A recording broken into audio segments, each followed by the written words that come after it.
Hello everyone, সবাই কেমন চলে এলাম ছোট্ট মিনি ব্লগ ভিডিও নিয়ে। সবাই রিপ্লে করবে 5 জনকে, সবাই লাভ রিয়েক্ট দেবে 5 জনকে, আর মিষ্টি করে সুন্দর গঠনমূলক কমেন্ট করবে।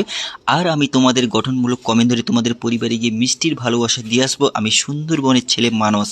চলো ছোট্ট মিনি ব্লগটা কি হচ্ছে আজ তোমরা প্রথম থেকে শেষ পর্যন্ত দেখবে। আমি ভীষণ অসুস্থ রয়েছি, কারণ অপারেশন হয়েছে। বাড়িতে বসে বসে বোর হয়ে যাচ্ছি, তাই আমার ছোট্ট দিদিভাইয়ের বাড়িতে চলে এলাম। ওদের বাড়িতে আজকে দুপুরে খাওয়া দাওয়া হবে, সবাই মিলে চলে এসেছি।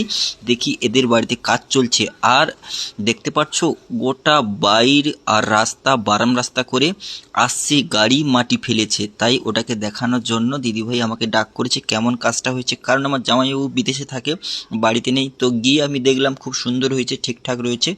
আর সুন্দর করে ডেজার ভাই পালিশ করে দিয়ে গেছে, সব কিছু অসাধারণ। কিন্তু বারাম রাস্তার থেকে মেন রাস্তা অনেকটা দূর, এবং দু সাইডে বারাম রাস্তার ওয়ালের কাজ চলছে। দেখতে পাচ্ছ বন্ধুরা, অনেক টাকার ব্যবধান।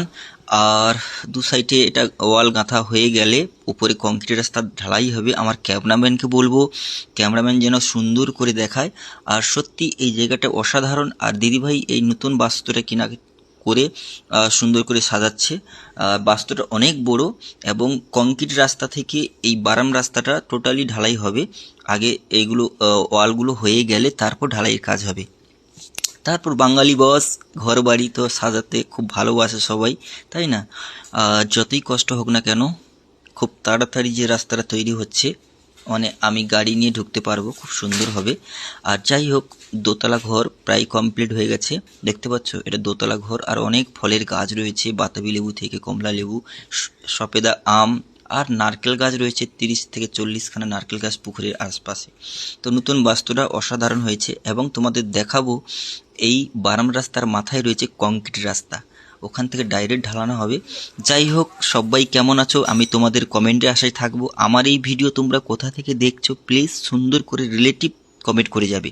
আমি তোমাদের রিলেটিভ কমেন্টের অপেক্ষায় থাকলাম। সেই কমেন্ট ধরে তোমাদের পরিবারে গিয়ে মিষ্টির ভালোবাসা দিয়ে আসবো।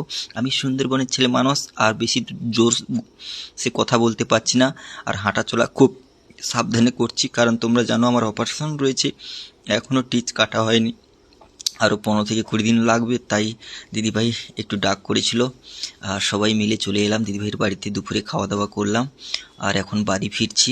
চলো তোমাদের দেখাই বারাম রাস্তাটা, আর দেখাবো কংক্রিট রাস্তাটা। কংক্রিট রাস্তাটা অনেক বড় এবং অনেকটা চওড়া।